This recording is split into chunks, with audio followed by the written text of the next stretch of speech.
with Minnesota about a week ago actually had Lenin and Mao on the main banner. Does this surprise you? Not at all. I saw that, and in every protest, so-called protest, since BMM, and in 2020, we always find communist flag and banners among the protesters.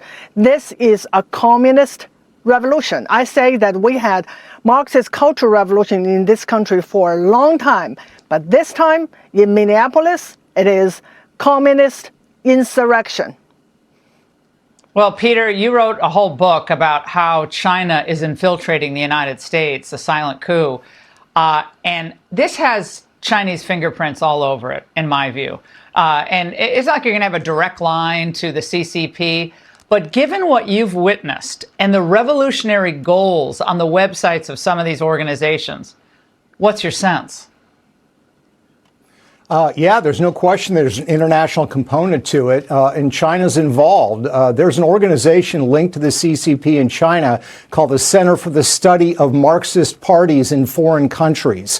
And what they do is they track these political activities, and they've been running articles, analyses on their website in China, which is restricted, talking about color revolutions in the United States and how it might happen. They cover groups like the Party for Socialism and Liberation. They cover groups like the Freedom Road Socialist Organization, both who are neck deep in this action in Minneapolis and have been involved in many other protests.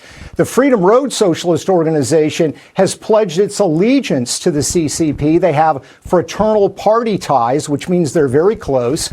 And the political director of that party, Mick Kelly, lives in Minneapolis. He's been investigated in the past by the FBI for possible involvement for direct terrorism. He was never charged. But these are radical groups. Same thing with PSL, sympathetic, tied to China. Its members have flown to China. So this is part of something that China directly encourages, wants to see happening, and they are monitoring the situation in the United States as it relates to all kinds of social unrest like this. Xi, when you look at the different groups that are kind of supporting what's going on with these anti-ICE protests, that is textbook, is it not? To make this seem like this is much more widespread than it is. And you see the useful idiots in the entertainment industry jumping right in. Absolutely. They want to make it look like organic. Yeah, in a way it is, because they have control over our educational system for so long that they have an army of useful idiots, like those you showed earlier. And this time it's a little bit different. This time, I think what we see in the Minneapolis is almost like a CCP's death squad. Those people like Alex Pretty, I think they are ready to give their life, put their body on the line and give their life for the cause. And of course, for the Democratic Party, they want to see more of them. They make martyrs of them. That's exactly what the CCP did during their revolution to take over China, and later Mao's Cultural Revolution to take over the CCP for himself to get his absolute power.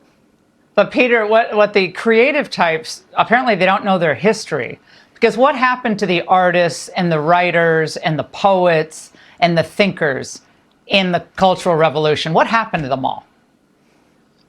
Yeah, they were all dead pretty quick. And look, there's a lot of bizarre allegiances and alliances that are being formed here. You have the so-called Red-Green Alliance, where progressives are teaming up with Islamists.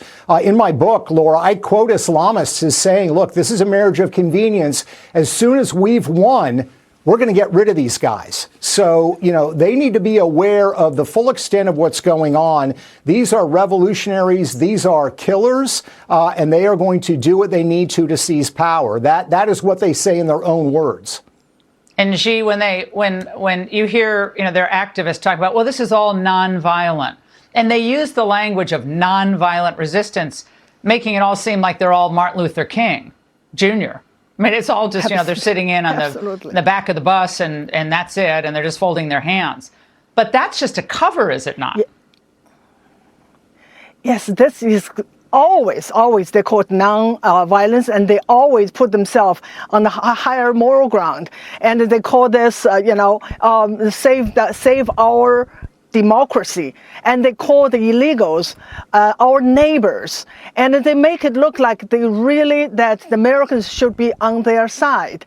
But that's exactly what the communists do to collect their useful idiots. Like Peter said already, I witnessed how those useful idiots were punished later. The peasants that joined the CCP's Red Army and fought for the CCP, half of them starved to death later. And the Red Guards fought for Mao were sent to the gulags after their usefulness is no more.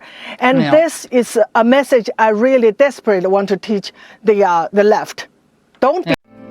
Because the flag still stands for freedom, and they can't take that away.